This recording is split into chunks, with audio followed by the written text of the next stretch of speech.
தேர்தல் ஆணையம் ஒருதலை பட்சமாக செயல்படுவதாக தமிழ்நாடு காங்கிரஸ் கமிட்டி தலைவர் செல்வ பெருந்தகை குற்றம் சாட்டியுள்ளார். ஸ்ரீபெரும்புதூர் தொகுதியில் போட்டியிடும் அவர் தீவிர வாக்கு சேகரிப்பில் ஈடுபட்டார். இந்த பரப்புரையில் தொகுதி பொறுப்பாளர் மீஞ்சூர் பாஸ்கர் சுந்தரம், நகர செயலாளர் கோபால் உள்ளிட்ட மதச்சார்பற்ற கூட்டணி கட்சி நிர்வாகிகள் பலர் கலந்து கொண்டனர். இதனையடுத்து செய்தியாளர்களிடம் பேசிய செல்வ பெருந்தகை 140 ஆண்டுகால வரலாறு கொண்ட காங்கிரஸ் கட்சியை பற்றி தாவிக தலைவர் விஜய் பேசுவது அநாகரிகமான செயல் என தெரிவித்தார்.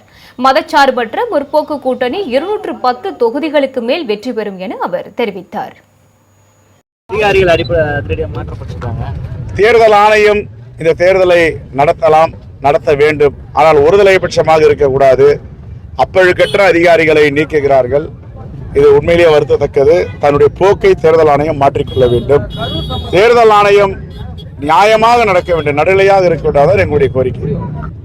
சகோதரர் விஜய் அவர்கள் காங்கிரஸை பற்றி ஒரு கருத்து சொல்லியிருக்கிறார். காங்கிரஸ் என்பது 140 ஆண்டு கால வரலாற்று சிறப்புமிக்க கட்சி. இந்த கட்சியை போன்று அவர் குறை சொல்வது எந்த விதத்தில் நியாயம் என்பதை அவரிடம் கேட்கிறேன். எவ்வளவோ வெற்றி வாய்ப்பை இழந்த 140 ஆண்டு காலம் இந்தியாவில் ஓங்கி நிற்கின்ற ஒரே பேரியக்கம் காங்கிரஸ் பேரியக்கம். அன்னை சோனியா காந்தி, தலைவர் ராகுல் காந்தி, எங்களுடைய தேசிய தலைவர் மல்லிகார்ஜுன கார்கே, இங்கே நாங்கள் கட்சி நடத்தி கொண்டிருக்கிறோம். எங்கள் கட்சி யாரோடு கூட்டணி என்பதை எங்கள் தலைமை முடிவு செய்யும், விஜய் முடிவு செய்ய முடியாது. யாரோ 4 பேர் அவருடைய கட்சியில் காங்கிரஸார் சேர்ந்தார் என்பதை தூக்கி பிடித்துக் கொண்டு கட்சி யாங்கோடு இருக்குதுன்னா அவரோட எப்படி இருக்கும்? இது எவ்வளவு பெரிய பேராசை,